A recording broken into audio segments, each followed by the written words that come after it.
Hi, this is Luke with Hot Wax and Cool Vinyl. Welcome back. That is, unless this is the first time you're seeing a video of mine, in which case, welcome. Today we have another video in what I've come to call the 5 for 5. In essence, it's 5 records that belong in your collection that cost under $5. The first of the 5 for 5s I did about a week ago. Included some Doobie Brothers, some Blue Oyster Cult, Styx. You can actually just see the video. It's in my video, so if you want to subscribe to the channel and take a look at that, I'd love to hear from you as well. Let me have some comments. Give me some feedback on what you think of my selections compared to what you think they should have been, or if you think they're spot on. I'd like to know either way. The price points are $5 and under, as I said, and I use the Discogs median as the price to go with. If you do not know what Discogs is, please take a moment to just review the video I made on Discogs tutorial. The landing page is all you need to see. The first one, it's a 3-minute video. Just give you a general idea. Most of you already know what Discogs is anyway, so we're going to skip that formality and get right to it. The first album that I'm going to talk about today is a Charlie Daniels album. This is a 1976 reissue of the 1973 Honey in the Rock album. This is Uneasy Rider. They titled it Uneasy Rider because of the song Uneasy Rider, and it was a big hit for Charlie Daniels at the time. It's a great song, to take nothing away from that song, but that's not why I chose this record. I chose this record because this is Charlie Daniels doing a really great Southern blues album. It just, follow me on this one. The sound of this album has so many blues influences that you can actually hear it throughout the entire album. It's a great album, not because of just because of Uneasy Rider, but because of just the music that included in the record. And it cost $2. So quite honestly, even if you buy it and really hate it, it costs you less than a cup of coffee at Starbucks. So try it out, listen to this record. If you have it, let me know what you think about it, whether you think it's is a bluesy or not. And if you don't, when you do get it, just leave me a comment, let me know what you think. The next record I have is On the Border by the Eagles. I chose this record because it has my favorite Eagles song of all time, James Dean, on it. It also has a lot of the songs that are later going to become very much the Eagles sound. You can hear the Henley Fry starting to really gel as songwriters and composers on this record. And this is brought forward in a much more pronounced way in Hotel California. But you can really start hearing what eventually becomes Hotel California, and to a lesser extent the long run, in On the Border. Just a great album. If you're an Eagles fan, you probably already have it. If you're not an Eagles fan and you're kind of only familiar with the Eagles with Hotel California, might be worth spending a couple of bucks, and in this case $2 or at the outside most $3 for a really clean copy of On the Border by the Eagles. I do not think you will be disappointed. It's possible I am mistaken, but I do not think so.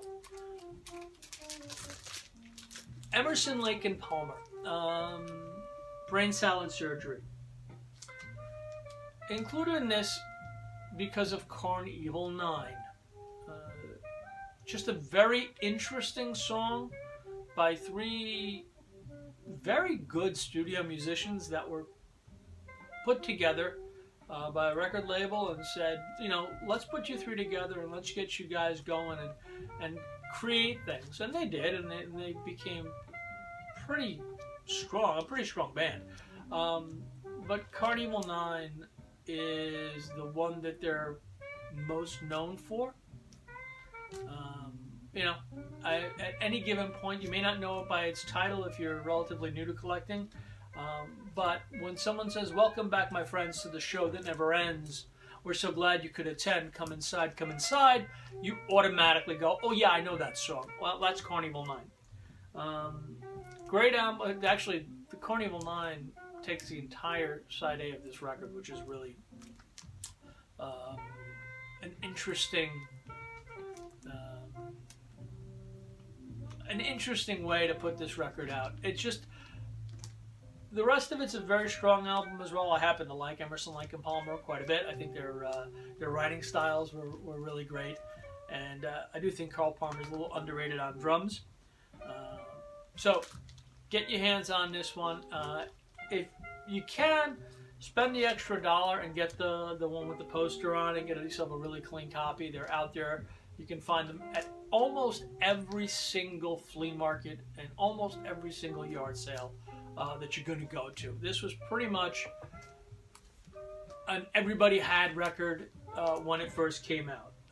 So, you know, if you don't have it now, grab yourself a copy next time you're out crate diving. Again, same rule applies. And you know, if you find a sealed copy at a record store, grab it as long as it's well priced. But if you're at a record store and you find Carnival 9 and it's not under $7, you know what? Unless you absolutely have to have it that day, you can just wait and pick it up, like I said, any yard sale, just about any flea market. And you can get it. It's not that hard to find. This is a great record. This is Kansas's debut album.